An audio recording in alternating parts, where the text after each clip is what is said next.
안녕하세요. All About Anything 세상의 모든 것 채널입니다. 오늘도 발빠른 미국 소식을 전해드리겠습니다. 감사합니다. 자, 오늘은 미국의 투표 방식, 대통령 대선 선거의 투표 방식에 대해서 설명하겠습니다.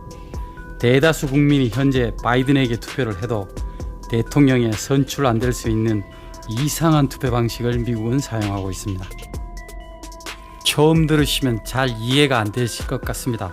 전 국민의 대부분의 대다수의 국민으로부터 투표를 해서 선출이 되었는데 왜 대통령에 선출되지 않느냐 하면, 지난 2016년 미국 대선에서 힐러리 클린턴 민주당 후보가 전 국민 득표수에서는 승리하고도 실제 대선에서는 패배하는 이상한 결과를 보고 이상하다 하시는 분들이 많은 것을 보았습니다.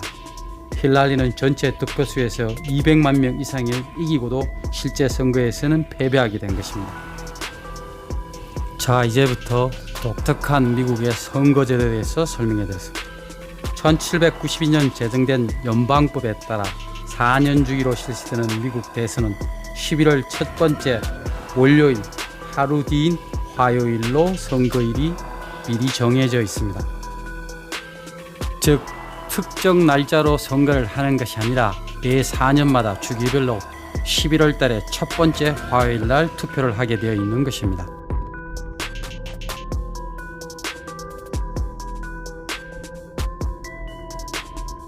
미국의 대통령 선거는 한국의 선거처럼 직접적인 선거가 아니라 선거권을 가진 국민이 대통령 후보에게 직접 투표하지 않고 각 주에 있는 선거인단을 통해 실시되는 간접 선거 제도를 채택하고 있는 것입니다. 민주주의의 꽃이라는 거대한 미국이란 나라에서 직접 선거를 실행하지 않고 간접 선거를 실행하는 것도 참으로 특이한 방법인 것 같습니다. 즉, 결론적으로 말씀드리면 국민이 직접 대통령 후보에서 직접 선출하는 것이 아니라 유권자가 먼저 선거인단을 뽑고 그 선거인단이 대통령을 선출하는 것입니다. 아마도 제 기억으로는 1970년대 72년경 한국에서도 박정희 대통령이 이러한 것을 카피해서 실시한 투표가 있었습니다. 일종의 체육관 투표라고 말씀해 드릴 수 있죠.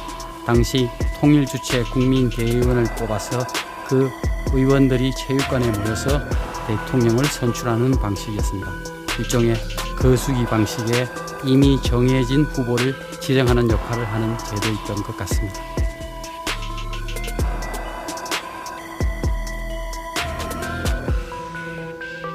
미국 대선에서는 단순히 유권자들로부터 표를 가장 많이 얻었다고 해서 승리하는 것이 아니라 가장 많은 선거인단을 확보해야 승리할 수 있습니다. 즉, 실제 득표수에서 더 많은 수를 획득했다 하더라도 선거인단 수에서 밀리면 결국은 선거는 지게 되는 제도입니다. 참 이상한 제도인 것 같습니다. 현재 각 주의 선거인단 수는 해당 지역의 하원의원과 상원의원 수를 합한 것으로 각 주의 인구 비례에 따라 할당되어 있습니다. 즉, 선거인단 수는 각 주의 상하원 수의 합으로 결정이 되는 것입니다.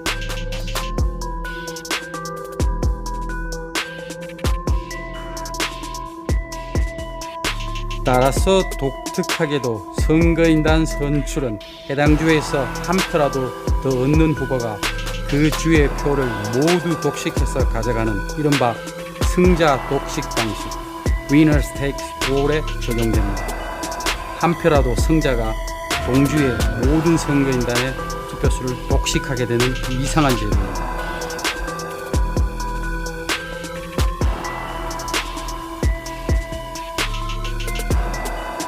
예를 들어서 캘리포니아주의 선거인단 수가 55명이라면 전체 득표에서 단 한 표라도 더 많은 후보가 그 주에 배정된 선거인단 55표 모두를 싹쓸이하는 이상한 제도입니다.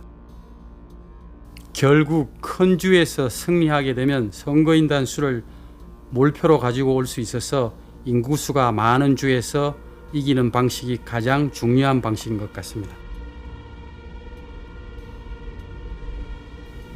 현재 미국의 50개 주 가운데 2개 주를 제외한 48개 주가 이 같은 승자 독식 방식을 체득하고 있으며 네브라스카주와 메인주는 득표율에 따라 선거인단을 나누게 됩니다. 사실 이 2개 주가 정확하게 투표를 하고 있는 것 같습니다.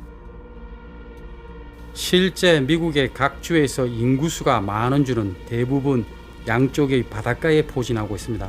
그래서 양쪽 바닷가의 주를 이기는 후보자가 대부분 승리하는 수가 많은 것 같습니다. 지도를 한번 펼쳐보시면 서쪽에 태평양 바닷가 쪽과 동쪽의 대서양 바닷가 쪽에 인구수가 많은 주가 포진하고 있습니다.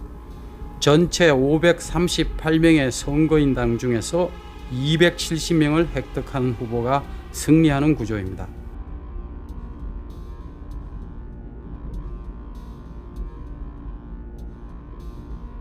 사실 전 세계에서 민주주의가 가장 발달한 나라 중 하나인 아메리칸 대국에서 이런 이상한 간접 선거제도를 아직까지도 실시하고 있다는 게 참 현실에 이상하게도 맞지 않는 것 같습니다. 그럼 왜 미국은 이런 이상한 선거인단 제도를 유지하는 걸까요? 그 답을 아주 간단히 말씀드리면 미국 헌법에 선거인단 제도가 명시되어 있기 때문입니다. 이를 바꾸려면 결국 헌법을 개정해야 하는데 실질적으로 헌법 개정은 미국에서 결코 쉬운 일이 아니기 때문입니다. 오랜 시간 동안 이런 이상한 선거제도를 개혁하기 위해서 수차례 실시했지만 결국은 그 누구도 성공하지 못한 결과인 것 같습니다. 현지 시간으로 오늘이 11월 2일이니까 이제 하루 후면 대선의 성자가 판가름나게 되어 있는데 이미 1억 명 이상의 국민이 부재자 투표와 우편 투표를 통하여 투표를 마친 상태인데 성자는 누가 될지 예측 불가인 것 같습니다. 현재 언론선상으로는 바이든 후보가 좀 더 앞지르는 것처럼 표현하고 있는데 실제 현지에서 살고 있는 저희들 입장에서 말씀드리자면 트럼프의 추적이 워낙 빠르게 다가오고 있어서 내일 선거는 아마도 박빙으로 끝이 나거나 설사 바이든 후보가 이긴다 하더라도 트럼프 진영에서 절대 그냥 넘어가지 않은 이상한 선거가 될 것 같습니다. 부디 무사히 선거를 마치고 어느 쪽이 이기든 양쪽 끝에서 또 다른 폭동이나 또 다른 이상한 사태를 만들지 않기를 바라는 국민의 한 사람의 마음입니다. 구독과 좋아요 진심으로 감사드립니다. 알람도 설정해 주시면 빨리 영상을 보실 수 있습니다. Have a good one.